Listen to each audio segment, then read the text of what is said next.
Welcome to the Regulating AI podcast. Join host Sanjay Puri as he explores the dynamic and developing world of artificial intelligence governance. Each episode features deep dives with global leaders at the forefront of regulating AI responsibly, tackling the challenges using AI can bring about head-on and enabling balance without hindering innovation. Welcome back to Regulating AI, the podcast dedicated to bringing diverse voices to the forefront of the AI conversation.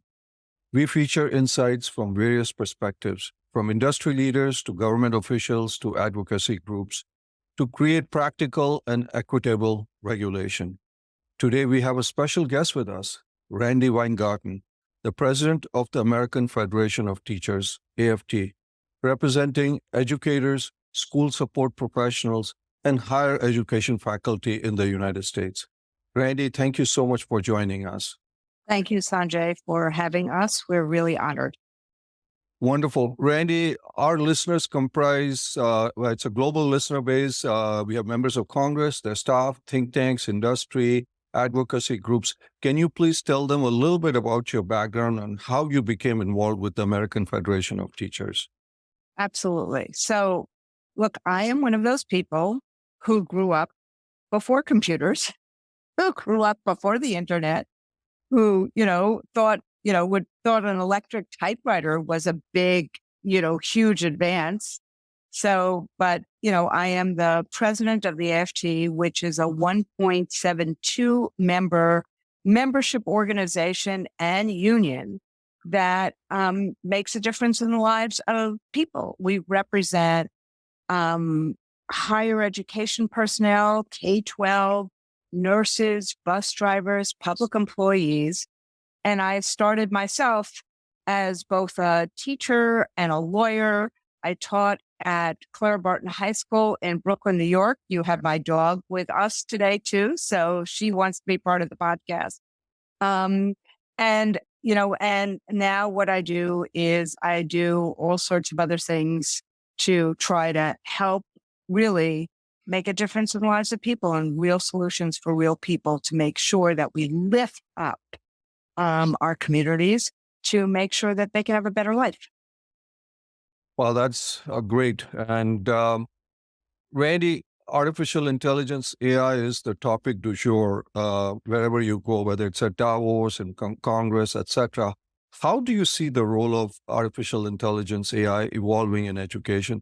And what opportunities and challenges do you think it presents? So, AI can be an amazing inroad with huge potential. And every time you have something with that kind of potential and that kind of promise, there can also be huge peril. And so, our view is that you can't stop the future and you can't stop progress. You need to harness it. You need to make it fair. You need to have the guardrails. You need to have the equity. But we need to harness it and create that opportunity. And in fact, one thing that may surprise people is that we've done some polling of our own members in terms of AI and technology. And right now, over 75% of educators every single day are using technology in their classrooms. So the real question becomes, how do we do a way of using its potential, having guardrails against its peril, but also given that AI will change the workforce and will change the face of what we have in America and in the world, how do we have, for this industrial revolution, a just transition? We've never done that in the world, but how do we try to do that this time? So, Randi, I think you made some great points. One is obviously explore the potential, keep the guardrails, but more importantly, adjust transition. Randi, there are in your testimony, written testimony to Senator Schumer, you had mentioned about some level of equity for AI, where students who don't have those high-powered computers with graphics cards, etc., how can we ensure that AI technology in education remains accessible to all students regardless of socioeconomic background? So, Sanjay, I'm glad you asked the question that way. And I'm so glad that that was one of your first questions about how do we do this? Because, it kind of gets into the bucket of we have to educate people so that they themselves can have agency here and be smart, not only consumers, but purveyors of information. We have to have the guardrails like against disinformation and misinformation and security and privacy. But this issue about equity, it's so important. I mean, and let me just take a step back and say this. Think about what happened in COVID initially and how everything shut down, school shut down. What would happen to students if the only thing they had was a smartphone? Here's my smartphone and my little, cover. But even if they didn't have an iPad like I'm using right now in this Zoom, or a computer, or a desktop, or something that actually had a lot of power to it, or internet at home. If they didn't have any of these things, then what was going to happen is they were definitely going to be falling behind even more. And how many students who then also didn't have transportation had to go to hotspots like at a McDonald's or somewhere else to get their internet? And how much does internet actually cost? Like the internet in my house, because it's high speed, we pay a couple $100 a month for it. So all of these were equity issues at the start of COVID. Could you imagine with AI how much you then roll up even more of the equity issues? So we're going to have to create access for kids in a way that's meaningful. And if we don't, then we're basically saying to kids, that it's okay that you're falling behind. Yeah. So equity, we don't want another digital divide that we have in our country right now. Is we don't want an AI divide, is what you're saying. And it will get worse because we still have the digital divide even after COVID. As the funding is starting to get pulled back. So, parents used to get, $10 a month. You could get internet. As that is starting to get pulled back, the digital divide is increasing again. So we can't exacerbate it. And that's exactly what will happen unless we figure out the subsidies to create some equity. So from equity, let's go to another topic, which is a very important one also, because AI is, large language models take in the data that exists on the internet. And as you know, sometimes the data has all kinds of biases and other stuff. What measures do you think should be in place to prevent bias and discrimination in AI-driven educational systems, Randi? Well, so I think we have to do two things at the same time. One of which, and I said this at my Schumer written testimony as well. And this issue about the bias in the information was something that was raised by all the civil rights organizations as well. So number one, we have to acknowledge and understand that AI is basically taking all the existing information and putting it together. So if there's bias in that original information, we have to figure out how to create an offset.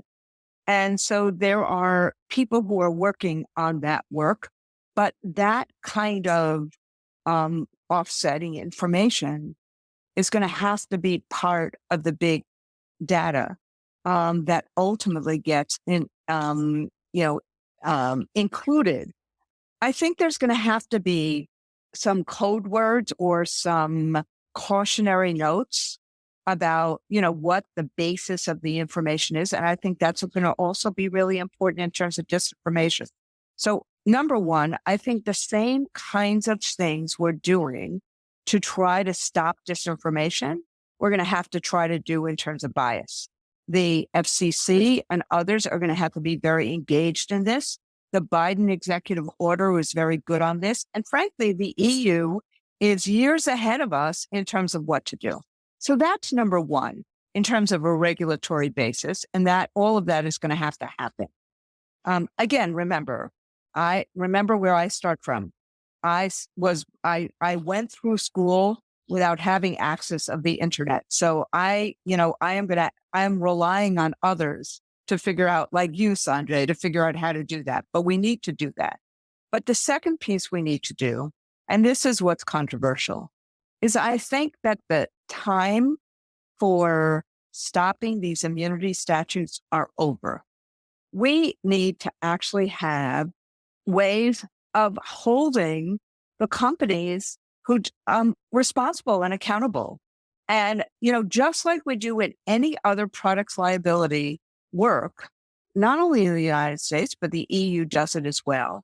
And there has to be a way of creating a product liability rubric here to hold people accountable for intentional bad acts or for reckless endangerment.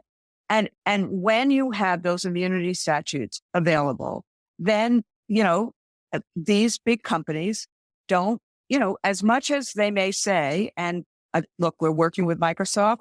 We would like to work with others, but as much as they, some of them are good actors, I think that check and balance has to be there for individuals to be able to sue if necessary.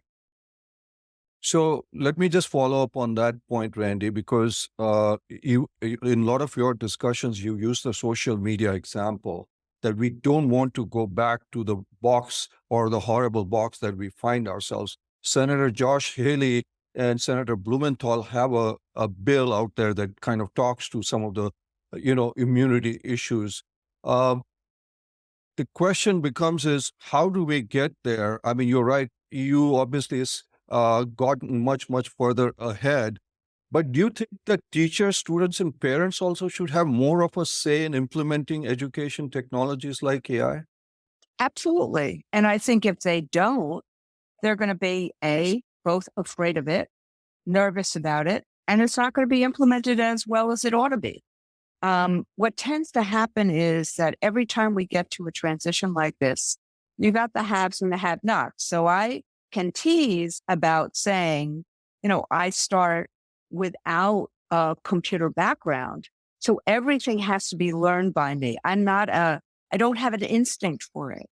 But if we end up, engaging people in this, and frankly, teachers, 85% of teachers have said they are not engaged enough and they're not given ownership enough. And we did a poll a while ago while we did the same polling of educators with parents with a group called Parents Together. They said the same thing. I also think we should have media literacy in schools. I think that this is a new literacy, and we need to make sure that people understand it and are comfortable with it. So I think that this is something that the more comfortable people are, the more they themselves will understand both the promise as well as the peril. And it is a way of seizing our future. So do you think, Randy, just to follow up on that point, that our teachers need new skill sets to keep pace with AI? Yes. And they need time. That's why they need time to understand it. We've been having these regional meetings, Sanjay, of our leaders around the country. We had one in the Northeast this weekend. The AI panels were packed, standing room only. And, so here we are, a national union, not only doing, the AI resolution, being at Senator Schumer's work, working with Microsoft, working with OpenAI, but we're also really doing in every meeting we have some introduction to AI. We also have a benefit, an anti-disinformation benefit that we're doing with GPT-0 and with NewsGuard. So, but we're one civic organization, one membership organization, as opposed to how do we do this for everyone? Randy, we've had many guests who come in from the education, experts in education, who say our education system is a one-size-fits-all. And they're saying AI is going to be providing personalized education to every child in our country, based on this. What are your thoughts on personalized teaching for students? First off, I wish the system was a little bit more, where that it had a little bit more of the equity that when somebody says a one size fits all would actually suggest. Our system is really fractionalized. It's 50 different systems across the country. Does it still have some of the factory-like basis that it had 100 years ago? Yes. But that is probably because we have a one-size-fit-all accountability system of testing for English and math every single year from 3 through high school. So the issue is frankly not personalized instruction. The issue is, are we going to have a well-rounded instruction that meets the needs of all kids? And in that context, there is some high-octane, tutoring. There's some personalized instruction, but we are going to be in terrible shape, if all of a sudden every single student is on a computer all day long in personalized instruction. One of the things we learned from COVID, if that was the case, all that remote education from COVID would have been fantastic. What we really need is we need the relationship building. We need the community building. We need to make sure that kids can actually work with each other. And so does personalized instruction have a role in that? Of course, every time a student does a paper, that's personalized instruction. Every time you try to figure out ways of doing critical thinking individually, every time you write an essay, every time you do a research project, that's personalized instruction. But I really worry about us not doing the relationship building and the community building that kids really need. I'm really worried about loneliness and actually more and more isolation. So I don't buy into all this is going to be is a lot more personalized instruction. We have to really do things that create ways of kids learning with each other, working with each other, and having the skills then to do the analysis that they need.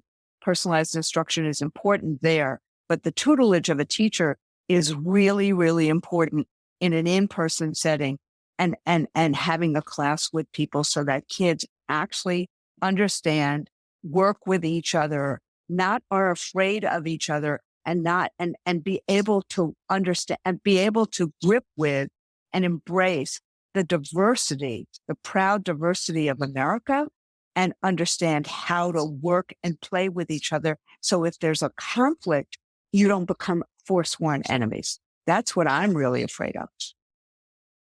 So what you're saying, very important points are that teachers are very relevant, working with each other so that we can embrace the differences and the diversities. That becomes very, very critical.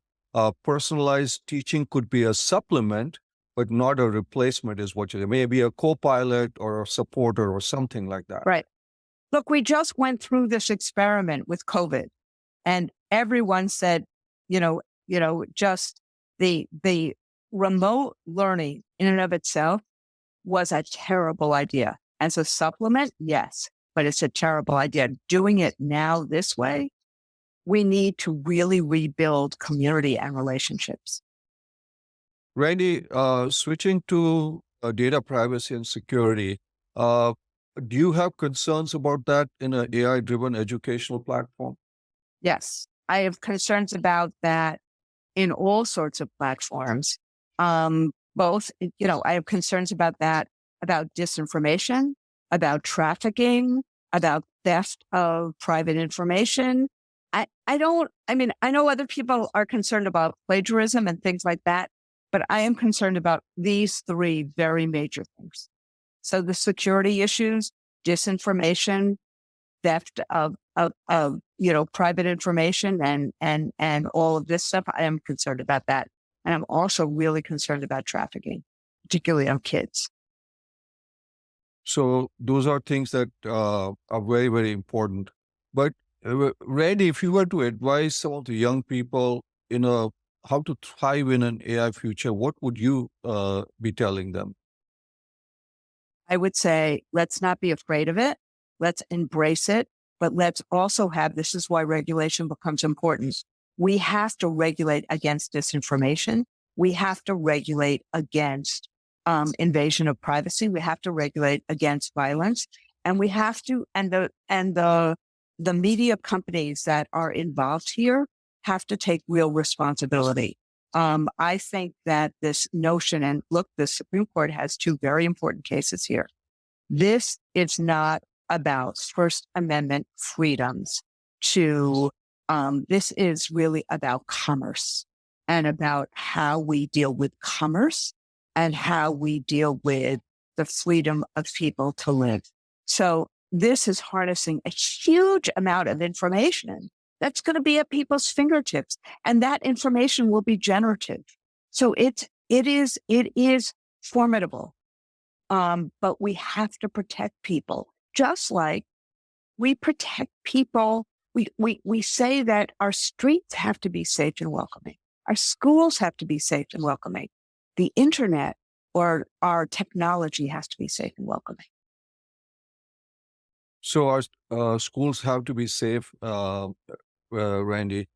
So should algorithms AI be regulated? So sorry, you know what my answer is on that one. I know. Should algorithms and AI be regulated in education settings, yes, like grading? Absolutely. Why?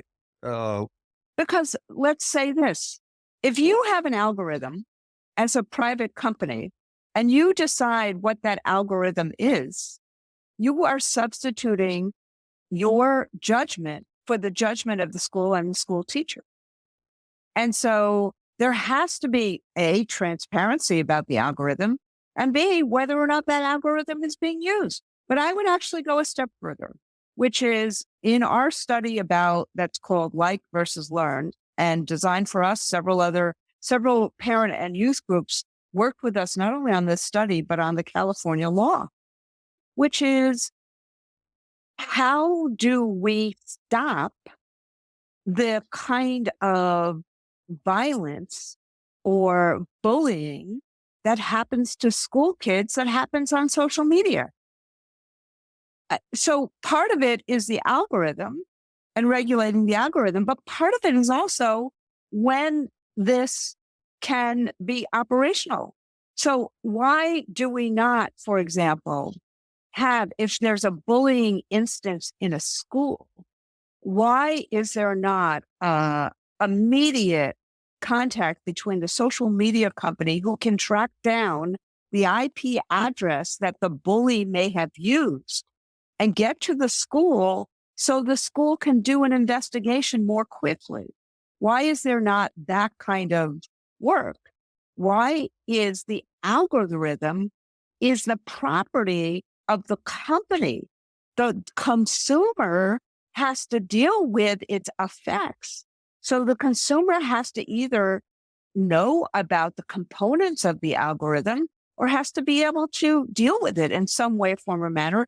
And if this consumer is a child and in a school, it's even harder. So that's why I think that there has to be some ways of regulating. You can't just put all of this on the teacher, the kid, or the parent. So do you suggest that there should be an oversight board to monitor the fairness and ethics of AI in education? Look, I believe that given how fast moving this is, by the time you figure out one regulation, you need another one. And so probably, I haven't thought about who that board should be, but probably there has to be an arbitrator or a monitor or somebody that is calling balls and strikes. Because if not, look at what you went through, the Hawley Blumenthal bill. That's a good bill, but it's not law yet. By the time it gets to be law, we're going to need something different. That's why I'm saying EU has done a far better job than we have and then take the laws that were passed in California. The first moment that they were passed, they were struck down by the courts because the social media companies came in and challenged them. That's now going to be before the Supreme Court. So if this was about our streets and the problem was, violent gangs as opposed to violent social media, we have no problem with police on the street trying to stop it. But think about what we have a problem here now. And I think we have to think about how we create safe and welcoming environments for our kids.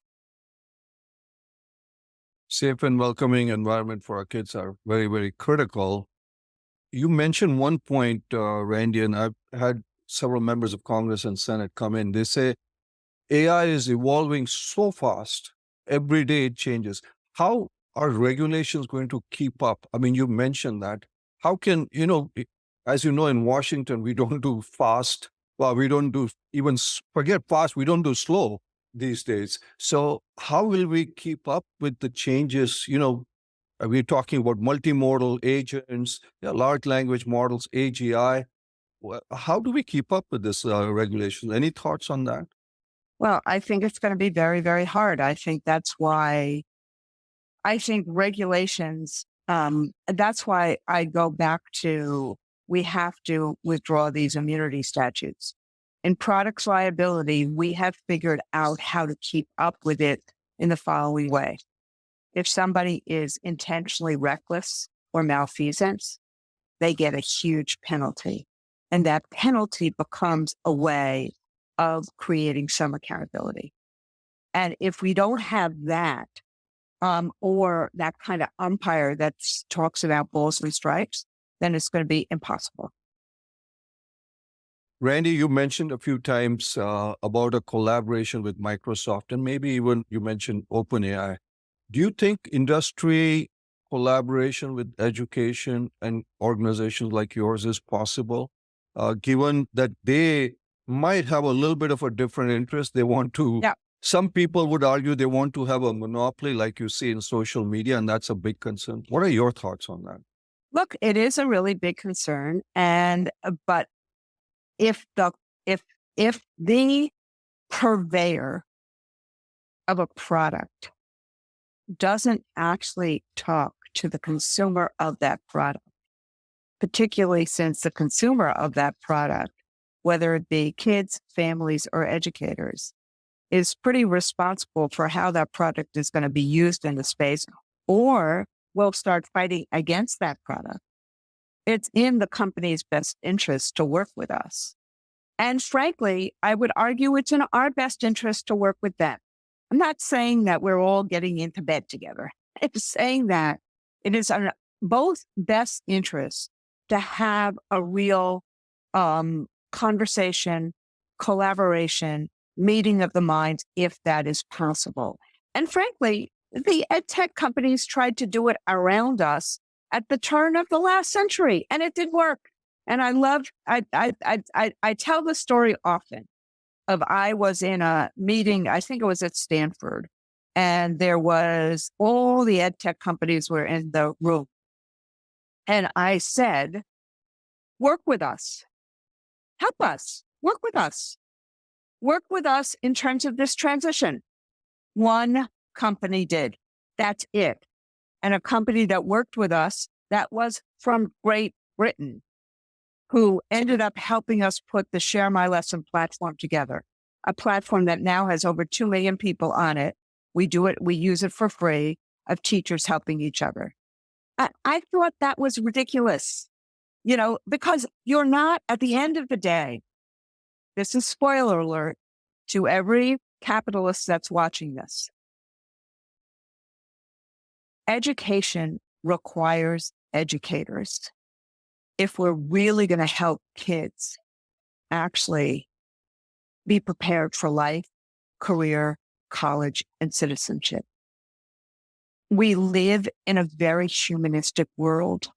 We need to get back to that. COVID actually hurt that a lot. And so anybody who attempts to take educators out of education, everybody who's tried to do it beforehand has failed. They'll fail again. And so the ones who have learned to work with us are the ones who are going to be successful. And if they don't, what's going to happen is their products are not going to be used. And they'll have some really angry teachers and parents. Yeah. Educators are critical and they better work. They're critical. And collaboration is very, very important. Yeah. And you hear me, Sanjay, saying over and over again, we can't stop the future. Yeah. We have to embrace it. And we have to learn how to do that too. And that's why I welcome the collaboration that we're doing with Microsoft. We have to find ways that you can trust and still be yourselves. And we got to figure that out. And you're open to other companies too, besides Microsoft. Of course. But look, Microsoft understood that it was important to have the relationship. So many of the other companies how many times have they shut their doors in front of us thinking that they could go around it? And so, you can't go around educators. And frankly, I think what we're starting to show because of how many workers want to be part of the labor movement, particularly young workers, you can't go around the labor movement either. Yeah. So working with you, not going around you, Randi. Randi, you talked about something, or at least mentioned something, which I thought is very, very important, because we're talking about some massive changes in workforce. You talk about an AI transition fund. And like I said, I've spoken to many, many people. You were the first one who's actually discussed this. Can you tell our listeners what this is?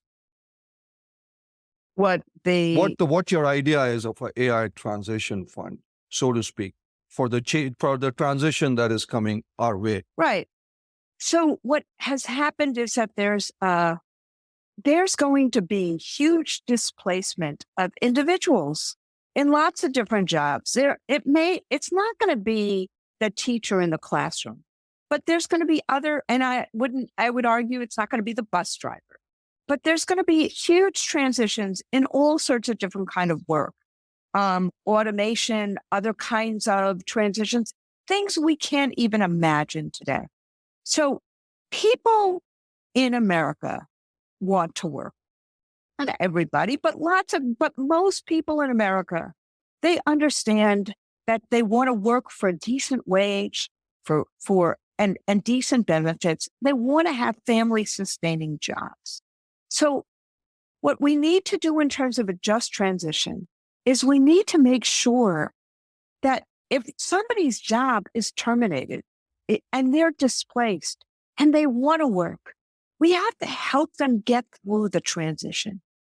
And so it's not going to be the new employer that hasn't hired them, or you don't even imagine who the new employer is.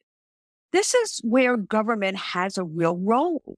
And this is where a just transition fund could really work. Look, maybe it's because my father was an engineer, an electrical engineer. I will never forget the day that he came home crying. My father was a proud man. He never cried because he was laid off from his electrical engineering job because they worked in the defense industry, and that industry at that moment was changing hugely. And it took him 2 years to get another job with his skill set. Think about what has happened in the Midwest from the last industrial change, from globalization, from the other internet revolution. Think about what's happened with the climate change. We need to learn from that and make sure we don't take away people's dignity. And that's what I mean by having a just transition fund. We have to learn from the mistakes of the past. That's, I think, is a very important point, Randy, because I asked almost all our guests because everybody says, McKinsey, IMF, that major workforce changes are coming, not just for teachers, but, they could be for coders, they could be for customer service reps, etc. What are the solutions? And you're the first person who said that we need adjust. People say, hey, we need reskilling, we need upskilling, etc. But who's going to provide that? That's a question. If you don't have that kind of just transition fund, how are you going to live while you're getting reskilled? What's going to happen? I mean, this should not simply be something that a working class representative understands. And it's about the dignity of work and finding those avenues. And there will be lots of jobs of today and tomorrow. Look at what the Biden administration has done in the last 3 years, and look at what's going to happen when chips come back to the United States. There is, I never bet against America, but if we don't have that kind of just transition, what's going to happen? And we've seen it. We saw it with globalization. We've seen it in terms of what happened with, when the Midwest was denominated the Rust Belt, and what that now means in terms of the anger in America. Because there are not just economic, but there are societal consequences of this. Exactly. Talk to we work in McDowell County, West Virginia. It's coal mine county and country. Coal is a way of life. It's not just a job. And when somebody says, oh, we don't need coal anymore, what a coal miner and their family hear is you don't need me anymore.